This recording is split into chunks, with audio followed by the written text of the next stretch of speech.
জঙ্গলে ঘুরতে যাওয়ার পরিকল্পনা করছো? হ্যাঁ, কিন্তু কি জানতে হবে বুঝতে পারছি না। অনেক কিছু জানা দরকার। প্রথমত, দিকনির্দেশনা বোঝার ক্ষমতা থাকতে হবে। কম্পাস বা ম্যাপ ব্যবহার করতে পারো? না, সেগুলো জানা নেই।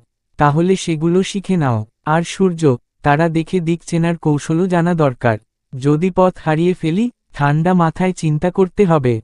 আশপাশের চিহ্ন মনে রাখবে, যাতে ফিরে আসা যায়। আর খাবার পানির কি হবে? জঙ্গলে কোথায় বিশুদ্ধ পানি পাওয়া যায়, সেটা জানতে হবে।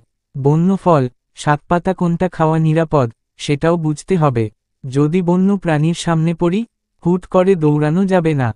কিছু প্রাণীর সামনে স্থির দাঁড়িয়ে থাকলে ভালো, আবার কিছু থেকে ধীরে ধীরে পিছিয়ে আসতে হয়। রাতে কিভাবে নিরাপদে থাকা যাবে? আগুন জ্বালাতে জানতে হবে। এটা উষ্ণতা দেয়, সুরক্ষা দেয়, বন্য প্রাণীদের দূরে রাখে। কাঠি ঘষে, পাথর ঘষে বা লাইটার দিয়ে আগুন জ্বালানো শিখে নেওয়া ভালো। মনে হচ্ছে, কেবল ইচ্ছা থাকলেই হবে না, অনেক কিছু শিখতে হবে। অবশ্যই, ফার্স্ট এইড জানা দরকার, শরীরের শক্তি ধরে রাখার কৌশল জানতে হবে, আর মানসিকভাবে শক্ত থাকতে হবে। তাহলে আগে শিখে নিই, তারপর বের হব।